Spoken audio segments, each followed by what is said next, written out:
Hello everyone, আসসালামু আলাইকুম। কেমন আছেন সবাই? তো আজকে আবারও চলে আসলাম আরেকটি ভিডিও নিয়ে আপনাদের সাথে শেয়ার করার জন্যে। তো আজকের ভিডিওটা আমার ধর্ষণ নিয়েই সম্পূর্ণ ভিডিওটা। তো ওই দিন আমি আসিয়াকে নিয়ে একটা ভিডিও করেছি, শুধু আসিয়া না, বাংলাদেশের সব ধর্ষণকারীদের নিয়ে।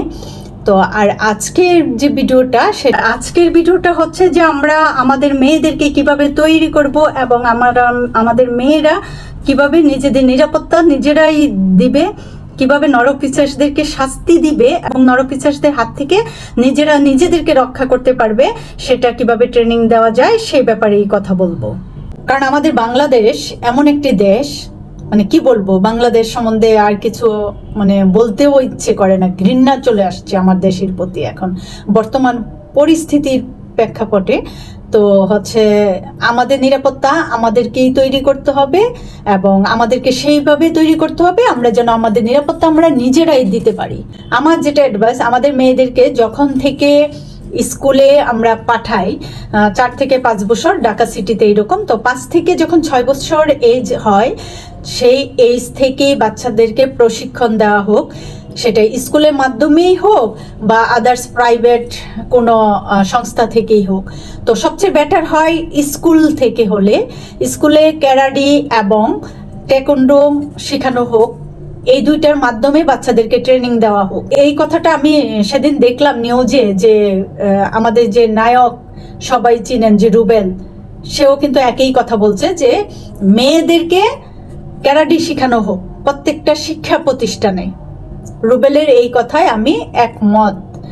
হ্যাঁ, নায়ক রুবেলের এই কথাতে আমি একমত। প্রত্যেকটা শিক্ষা প্রতিষ্ঠানে ক্যারাডি এবং টেকন্ডো এই দুইটা যে কোনো একটা শেখানো হোক।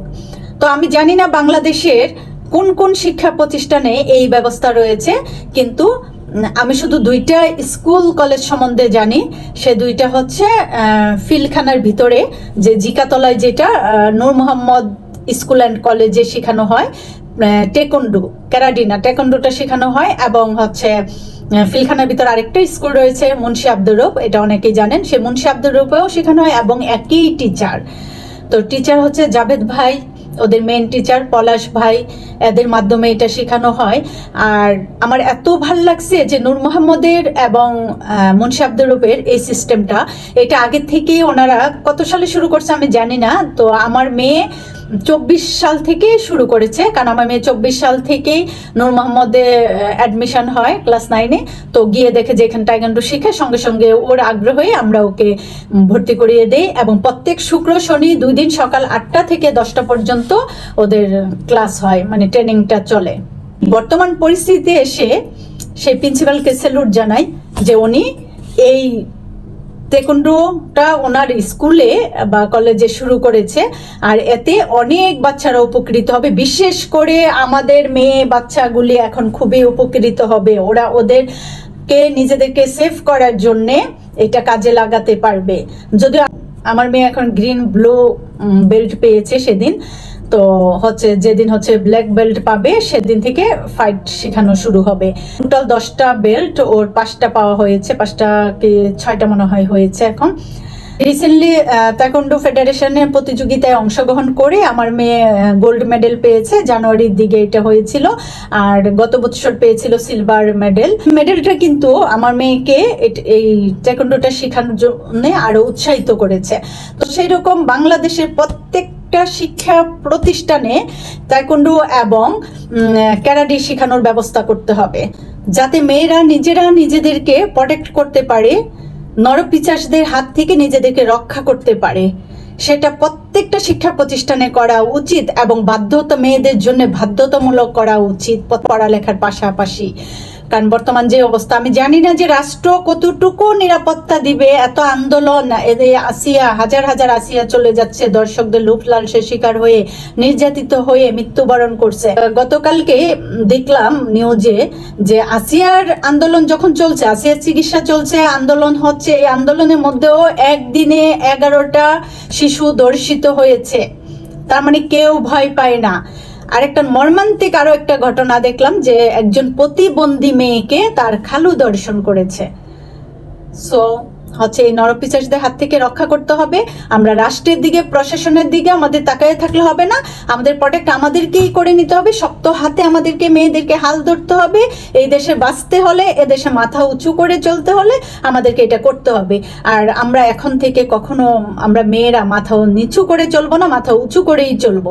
কাজে আমাদেরকে আমাদেরই রক্ষা করতে হবে। কিভাবে রক্ষা করব সেই কৌশলটা আমাদের অবলম্বন করতে হবে, আমাদেরকে সেই কৌশল শিখতে হবে, আমাদের বাচ্চাদেরকে সেই কৌশল শিখাতে হবে। প্রত্যেকটা শিক্ষা প্রতিষ্ঠান এবং শিক্ষা প্রতিষ্ঠানের টিচাররা সচেতন হয়ে নিজ দায়িত্বে ক্যারাটে এবং তায়কোন্ডো ক্লাস চালু করতে হবে পড়ালেখার পাশাপাশি। আমি এখন আপনাদেরকে একটা বক্তব্য দেখাবো, একজনের মানে বোমা ফাটা বক্তব্য, বাস্তব বক্তব্য। মৃদুল অনেকেই দেখেছেন ইউটিউবে, খবরে, ফেসবুকে মৃদুলের বক্তব্য।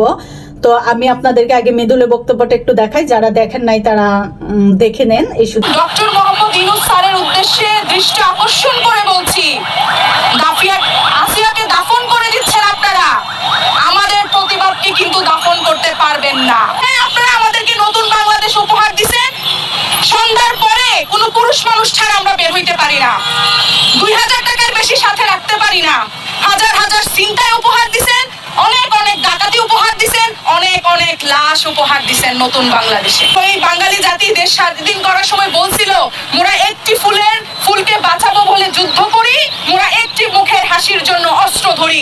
আজকে আসিয়ার মতো 8 বছরের ফুলটার জীবন তছনছ হয়ে গেল, ফুলটা ঝরে পড়ে গেল। হাজার হাজার ধর্ষিত নারীর এরকম সুন্দর সুন্দর ফুলের মতো চেহারাগুলো, আমরা আজকে ধর্ষিত নারী। আমি কালো বোরকা পরেও ধর্ষিত, আমি ট্রিপিস পরেও ধর্ষিত, আমি শাড়ি পরেও ধর্ষিত, আমি আসিয়া, আমি ফ্রক পরেও ধর্ষিত, আমি 8 বছরেও ধর্ষিত, আমি 80 বছরেও ধর্ষিত।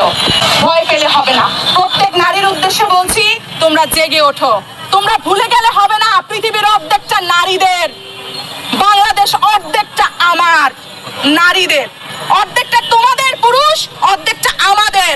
আমরা যদি জেগে যাই না, কোনো সরকার, কোনো উপদেষ্টা গদিতে বসে থাকতে পারবে না।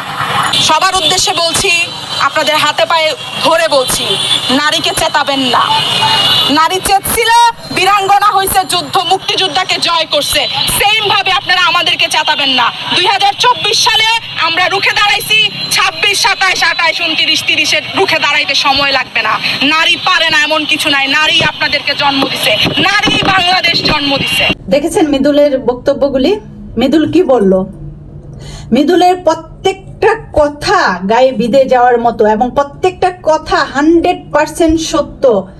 এবং আমার দেখা বর্তমানে একমাত্র নারী যে কাউকে ভয় পাচ্ছে না, সে একদম সবার সবকিছু তুলে ধরেছে। আমি তো এখানে সামান্য একটু ক্লিপ দেখিয়েছি। কেন দেখিয়েছি জানেন? মৃদুলকে এই জন্য দেখিয়েছি যে তাইলে আপনারা যারা দেখেননি এবং মৃদুলের এই বক্তব্যগুলি ডিটেলসে শুনেননি, আপনারা ইউটিউবে সার্চ দেন, পেয়ে যাবেন। ইউটিউবে গিয়ে মৃদুলের বক্তব্য লেখেন, লিখলেই চলে আসবে, একটু দেখে নেন। বিশেষ করে নারীরা, মৃদুলের মতো আমাদেরকে প্রত্যেকটা নারীকে সাহসী হতে হবে এবং শক্ত হাতে আমাদের হাল ধরতে হবে। আমাদেরকে আমাদের রক্ষা আমাদেরকে করতে হবে। আমরা সরকারের উপর কিংবা প্রশাসনের উপর কিংবা বাবা মার উপর কারো উপর নির্ভরশীল হয়ে থাকা যাবে না যে তারা আমাদের নিরাপত্তা দিবে। কাজে এখন থেকে প্রত্যেকটা মেয়েকে নিজেদের রক্ষা নিজেরা কিভাবে করবে সেটা হচ্ছে তারাই চিন্তা ভাবনা করবে, তারা সেই কৌশল শিখে নিবে। যখন তাইকোন্ডো ক্লাস হয় আমি গিয়ে বসি, যতক্ষণ ক্লাস চলে ততক্ষণ থাকি, তারপর আমি মেয়ে নিয়ে চলে আসি। আর এমনিতে তো মেয়েকে দিয়ে আসি, নিয়ে আসি। যাই হোক, তো তখন আমি দেখি যে আমি আগে অবাক হতাম যে এত ছোট ছোট বাচ্চাগুলি এত পরিশ্রম করে তাইকোন্ডোতে মা বাবা কেন দেয়। ওখানে 5 থেকে 6 বছরের বাচ্চাও রয়েছে, 7 বছরের বাচ্চাও রয়েছে নূর মোহাম্মদে। আর বাচ্চারা তো সবসময় কিউট, আমার এত ভালো লাগে। আমি তো ওদেরকে প্রায় একটু ভিডিও করে কথা বলি, দেখা যায় ক্যান্টিন থেকে চিপস টিপস কিনে দিই। যেমন জাভেদ স্যারেরই একটা মেয়ে রয়েছে, তার বয়স 5 বছর হবে। তো হচ্ছে খুবই কিউট মাশাল্লাহ জাভেদ স্যারের মেয়েটা। তো সব সময় ওকে দেখলে আমি যখন ডাকি মামুনি এদিকে আসো, ও আসবে আমার কাছে, ওকে আদর করে দিয়ে করি। তা আমার খুব খারাপ লাগতো যে এত ছোট ছোট বাচ্চা, ওরা এত পরিশ্রম করে, মা বাবা কেন এখন এত পরিশ্রম করতে দেয়? আর একটু বড় হলেই দিত। কারণ নূর মোহাম্মদের মাঠগুলি বিশাল, যারা ভিতরে গিয়েছেন দেখেছেন যে মাঠগুলি অনেক বড়, আর সকালবেলা বাচ্চারা দেখা যায় বেশিরভাগ বাচ্চা না খেয়ে যায়, গিয়ে এই মাঠটাকে 8 থেকে 10 বার ওরা রাউন্ড দেওয়ায়, দৌড়ায়। ফার্স্টেই হচ্ছে এদের কাজ হচ্ছে দৌড়ানো, পুরো মাঠটাকে রাউন্ড দিয়ে দৌড়াবে, তারপরে ওদের ট্রেনিংটা শুরু হয়। আর তাইকোয়ান্ডো তো আসলে অনেক পরিশ্রমের একটা কাজ, তাই না? অনেক পরিশ্রম। সেই বাচ্চাগুলিকে দেখলে আমার খুব মায়া লাগতো। আমি এখন মনে হচ্ছে যে না, মা বাবা ঠিকই করেছে, ওদেরকে ছোট থাকতে থেকেই ট্রেনিং দিতে হবে। আজকে 3 বছরে একটা বাচ্চা দর্শিত হচ্ছে, 4 বছরে একটা বাচ্চা দর্শিত হচ্ছে, 8 বছরে 6 বছরের হচ্ছে হবে। কাজে আমাকে 3-4 বছরের বয়স থেকেই ওদেরকে ট্রেনিংটা শুরু করতে হবে। মৃদুলের বক্তব্য যারা দেখেছেন তারা জানেন, আর যারা দেখেনি তো দেখবেন, যে মৃদুল একটা কথা বলেছিল যে পোশাকটা কোনো ফ্যাক্ট না। হ্যাঁ, ওড়না পরেও দর্শিত, শাড়ি পরেও দর্শিত, কালো বুকরা পরেও দর্শিত, ফ্রক পরেও দর্শিত। আমি 6 বছরেও দর্শিত, আমি 80 বছরেও দর্শিত। মৃদুলের কোন বক্তব্যটা আমরা বলবো যে ও ঠিক বলেনি? প্রত্যেকটা কথা হৃদয় বিদারক কথা, এবং ওর বক্তব্যটা একদম অন্তরে গেঁথে যায়, এবং প্রত্যেকটা সত্য ঘটনা ও তুলে ধরছে, প্রত্যেকটা কথাই তার সত্য, এবং সে কাউকে পরোয়া করেনি, কাউকে ভয় পেয়নি। সে ডক্টর মোহাম্মদ ইউনূস থেকে শুরু করে সমন্বয়ক পর্যন্ত, আসিফ নজরুল পর্যন্ত কাউকে সে পরোয়া করেনি, যা সত্য ও তুলে ধরছে। আর আমরা প্রত্যেকটা নারী যদি মৃদুলের মতো হুঙ্কার তুলি, তাহলে সেই দর্শনকারীরা কোথায় যাবে? একটা দর্শনকারীও বাংলাদেশে থাকবে না, এবং কোনো দিন এই ধরনের অন্যায় আমাদের সাথে আর হবে না, আমাদের বাচ্চার সঙ্গে হবে না। আজকে ভিডিওটা আমার করার উদ্দেশ্য হচ্ছে আমার মায়েদের, বাবাদেরকে উদ্দেশ্য করে, যে আমরা যেন আমাদের সন্তানদেরকে, আমাদের মেয়েদেরকে সে ছোটবেলা থেকে শিক্ষা দিতে পারি নিজেদেরকে নিজেরা রক্ষা করার। এছাড়া আমরা বাংলাদেশে নিরাপদে চলাফেরা করতে পারবো না। আমরা নিজেরাই নিজেদেরকে প্রোটেক্ট দিতে পারবো এবং দিব, কারো উপর নির্ভরশীল হয়ে থাকতে হবে না। কারণ এখনো জানি না যে দর্শনকারীদের, রাশিয়ার দর্শনকারীদের কি হবে। মানে এখনো আমরা অনিশ্চিতভাবে রয়েছি। আজকে সে মারা গিয়েছে, আজকে 3 দিন, যেদিন মারা গেছে সেদিন ধরলে আজকে 3 দিন, এখনো কিন্তু বিচার হয়নি। সঙ্গে সঙ্গে তো ওকে ফাঁসি দেওয়ার কথা ছিল। যখন আসিয়া শেষ নিঃশ্বাস ত্যাগ করেছে, ওকে দাপন করার আগেই ফাঁসি দেওয়া উচিত ছিল। সেই দর্শনকারীদেরকে, তাদেরকে ফাঁসি দেয়নি। তারা বিচারের রায়, তারা পোস্টমর্টেম করবে, পোস্টমর্টেমে রিপোর্ট আসবে, এই আসবে, সেই আসবে। এত আইন, এত নিয়ম কানুন কেন আমরা পালন করছি? সোজা খোলা আকাশের নিচে জনগণের সামনে উলঙ্গ অবস্থায় তাকে ফাঁসি দেওয়া হোক। না পারলে আমাদের হাতে ছেড়ে দেখ, আমরা পারবো। মৃদুল একাই 100। আমার কাছে মনে হয়েছে বক্তব্য শোনার পরে মৃদুল একাই 100। এই নারীকে সেলুট করা উচিত। আমাদের প্রত্যেকটা নারী সমাজ ওকে সেলুট করা উচিত। ওর মতো যদি প্রতিটা নারী আমরা হুঙ্কার তুলি, ও বললো না যে এই এরা যদি গর্জে উঠে, তাইলে কারো কোনো ক্ষমতা নাই আমাদেরকে রুখে দাঁড়ানোর। আমরা নিজেরা একাই 100। আসলে আমরা একাই 100। মায়েদের উদ্দেশ্যে আবারও বলছি, আপনারা সচেতন হন, জেগে ওঠেন। যে মায়েরা ঘুমিয়ে আছেন, এখনো অনেক মা এখনো আছে আমাদের দেশে, সে ভাবতেছে আসিয়া মারা গেছে তো কি হয়েছে, আমার বাচ্চার তো কিছু হয়নি, আমার মেয়ের তো কিছু হয়নি। রয়েছে, এরকম অনেক রয়েছে, আমি চিনি তো, জানি তো। বয়স 45-46 হয়ে গিয়েছে, কাজে এই বয়সে অনেক কিছু দেখেছি। যদিও এটা কম দেখেছি আমার বাবা মাদের তুলনায় এই ডিজিটাল যুগে এসে। কাজেই হচ্ছে না, আসিয়া মারা গিয়েছে এখানেই শেষ না। আজকে মাগুরার আসিয়া মারা গিয়েছে, কালকে আমার আসিয়া মারা যেতে পারে। এই বিপদটা আমার আসিয়ার মধ্যেও আসতে পারে, আপনার আসিয়ার মধ্যেও আসতে পারে। কাজে আপনি আপনার মেয়েদেরকে কিভাবে রক্ষা করবেন এবং মেয়েরা কিভাবে রক্ষিত হবে সেটা আপনি শিখে নেন। মোহাম্মদপুরবাসী যারা আছেন এবং যারা চিনেন, জানেন তো জানেন, আর যারা জানেন না তাদেরকে আমি বলে দিচ্ছি যে জাভেদ ভাই তাইকোয়ান্ডো শিখায় মোহাম্মদপুর এলাকায়। নূর মোহাম্মদে যে শিখায় সে মোহাম্মদপুর এলাকাতেও শিখায়। মোহাম্মদপুরে শিয়া মসজিদের সামনে টপ 10-এর উপরে হচ্ছে তাইকোয়ান্ডো শেখানো হয়, ওদের ক্লাব। এটা হচ্ছে ক্লাব, এখানে শেখানো হয়। আর হচ্ছে আপনার আদাবরে থানার আশেপাশে একটা রয়েছে ওদের, আমি জানি না কোন জায়গাটা, কিন্তু আদাবরে থানার আশেপাশে ওইটুকুই জানি। আপনারা ইউটিউবে সার্চ দিলে পেয়ে যাবেন। এবং যদি আপনারা জাভেদ ভাইয়ের, পলাশ ভাইয়ের নাম্বার চান আমাকে বললেন, আমি কন্ট্যাক্ট নাম্বার দিয়ে দিব। আপনারা কমেন্ট করেন, আমি নাম্বার দিয়ে দিতে পারবো। এবং ওরা খুব কম খরচে শিখায়। নূর মোহাম্মদে যারা আছেন তো নূর মোহাম্মদে একটু বেশি কম খরচ, আর মান্থলি মাত্র 500 টাকা। অ্যাডমিশন ফ্রিটা আমি ভুলে গেছি, 1500 না 2000, আর মান্থলি নেয় শুধু 500 টাকা। আর গেছি 1500 না 2000, আর মান্থলি নেয় শুধু 500 টাকা। আর এখানে 1000 না 1500 আমি শিওর জানি না, কিন্তু একটু বেশি নেই এইটুকুই জানি ক্লাবে।